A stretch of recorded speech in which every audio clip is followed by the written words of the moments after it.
Time. Okay, who wants to share? What did you see? Oh, Go on then, Charlie. so Andrew's pressing me. He's leaving his body quite open, leaning to get away from the head, but this don't move. So what I ended up doing in the end is going more to the body. Okay.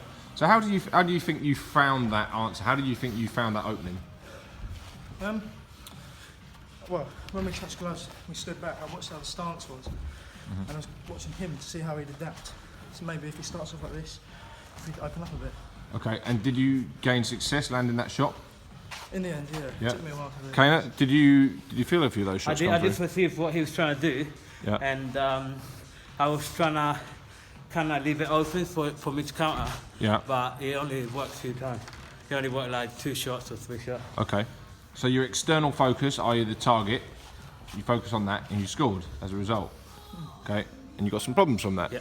Okay, but it's interesting that you used that to then try to counter, but maybe didn't quite pan out. Interesting. What about you guys? What did you see? I saw like, what are they called? And he was like coming in, so like trying to trigger him, which way I was going. I like getting up and him get out with punches. So when you say you saw him coming in, what do you mean? What were you looking at? Looking at like his hands, Okay. like when he like got there trying to throw a shot. So what was his hands? So what was his hands doing that told you Tyrieq was about to come in? It, like coming in, I felt with it like hands down a bit. I like picking them up. Oh, I see. So what? When you were coming in, as he got closer, his signal that he was coming in was that he actually brought his hands up. So you knew that it was okay. So that shows how that external focus gives you a bit of information about what's going on. That's interesting. So he's read something about you there. Yeah. Okay, that's interesting for you as well, isn't it, to take on board? What I saw is it's triggering, so I purposely put my hands down just to not try to get too clumsy and just like, because you'll throw the occasional jab, I just try to slip with my hands down until I saw the opportunity and then counter him, and it worked quite a few times, yeah. Okay. So when did you know there was the opportunity? Because he just kept throwing the same shot, the jab, so therefore if I just slip the jab and then I could come back with a shot myself. Okay. So you're kind of looking at patterns of information. Yeah, what he's going to throw. Okay. If he's going to mix up. It's interesting to know as well, isn't it? He's trying to read a few patterns in you. All right. So he's externally looking at you, looking at what information's coming back, and he's basically his action from what he perceives is starting to happen. Okay. Stuff to consider there, guys. All right. Let's see this round evolve slightly. Okay. Let's see what we come up with. All right. Get ready. Box.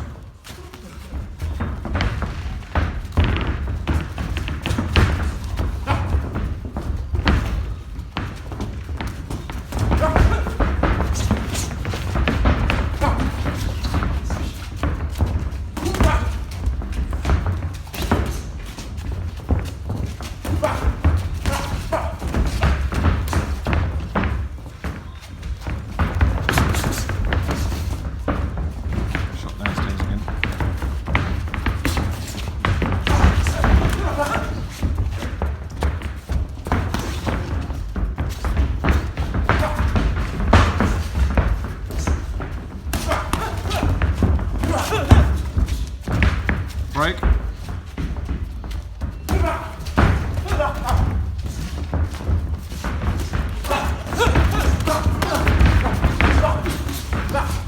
Time.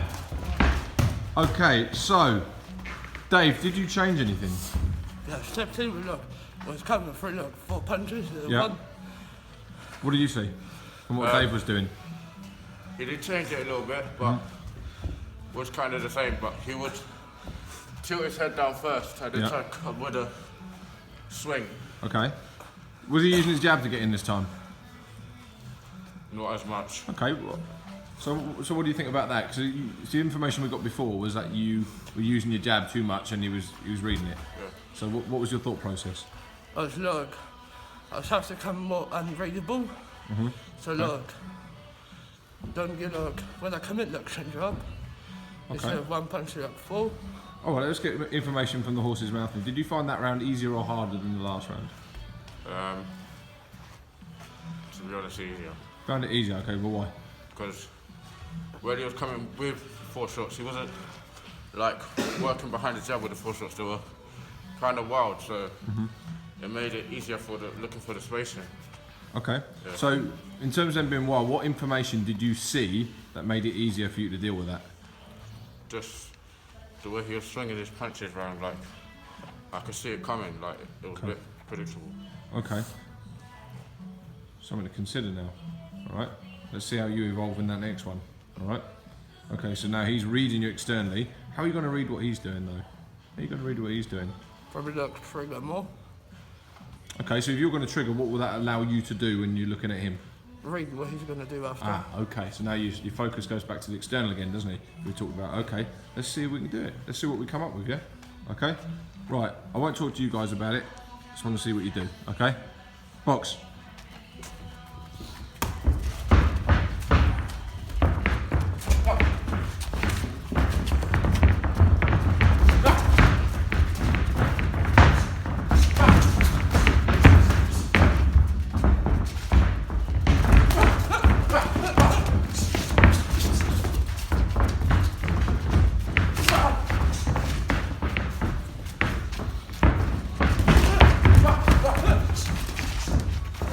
Break you two.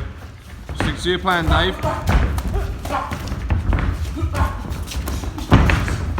Dave, stick to your plan. You said what you want to do, now commit.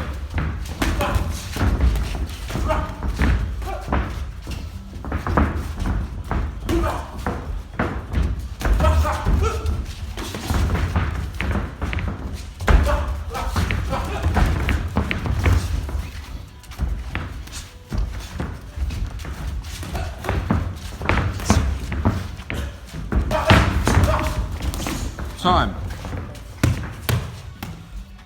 Okay. Did you commit, Dave? I think so, yeah. Did he commit to what he said he was going to? What did he say he was going to do? He said he was gonna try and make me trigger off so that he could see what I'm gonna do after. Did you trigger? A bit. Time to time. Not really. So your opponent is telling you no, not really. I didn't see it either.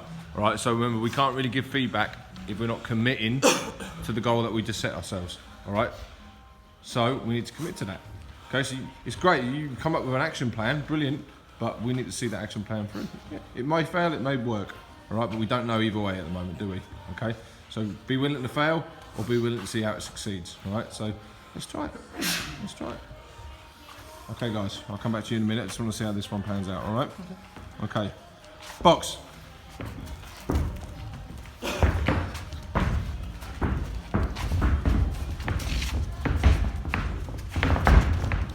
Kendall, a trigger basically is a feint. You see how he's like stamping, right? Throwing his shoulder. It looks like he's on attack, but he's not.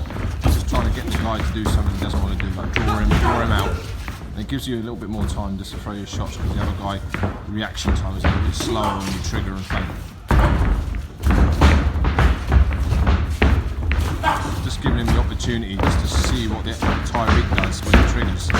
What reaction, so he's kind of externally focusing on that. So I'm glad he's come up with that answer, but I want to see how he reflects on this when trying now.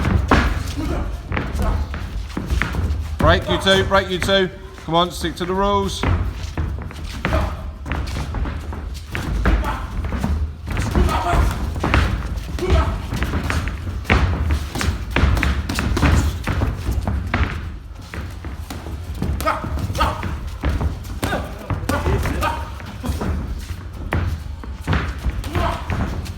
Getting a bit messy, innit? It's getting a bit messy.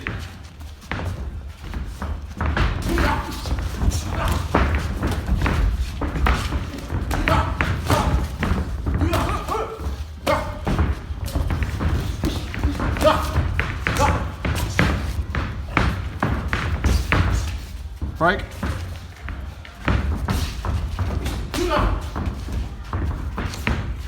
Time. Okay, we come. So when did you trigger? Start or end? At the start. At the start, okay. So when you were triggering, what did that make you do? Trigger myself because I knew he was trying to trigger me off. Yeah. And he was triggering, at first he was triggering and he wasn't doing anything. So then I saw him triggering and I started thinking, if he triggers me and I triggers him, what's gonna happen? Okay, so you're both trying to work each other out. Yeah. When were you most successful, the first or the second half of the round? do you Second. think? Second half, and I'd agree with that. You started pushing him back and scoring a lot more. Yeah. So he was more successful in the second part of the round. Why do you think you were more successful in the first part of the round? Because like, I stopped like triggering. Okay. and So you've just told he's just told you, hasn't he? As you were triggering, he thought, well, I better trigger back. So actually, you started controlling him a little bit more, and at the same time, affording yourself to watch and look and learn at what he's doing. But then he just went, right, I'm going to stick it on you now, and the triggers kind of went out the window a little bit. See what I mean? So it was better when you were controlling that process at the start a little bit more. Okay, guys, how did yours go? I think mine was well, but we did pretty well, and I had a bit of success in the round, doing what I wanted to do, and that was changing levels of pace, but until an opening comes. So I'll start off punching for an opening instead of just waiting, and then when it comes, I'll speed up and take advantage of it. Okay. And yeah. Well, I was trying to put a bit more pressure on him, because he tends to feint quite a lot. And as he said, I done the same thing. You kind of feint a feint. So he feints, and you go like this, and then he comes in, and then he's committed. So then you can switch, find new angles, and then find the openings. It doesn't always work, but he did try it. So Working out that only comes from one thing: studying what? my opponent. Foot position. Yeah, absolutely. Studying your opponent and seeing what you're doing. It changes what you're doing. So that external stuff. So you're strategizing. What I'm hearing between all four of you is you're starting to strategize a little bit more as a result of what you're seeing, not as a result of I'm just going to try the right hand and fingers crossed I land it right on the button. Yeah, it all changes. Okay, guys. Right, final round. Off you go.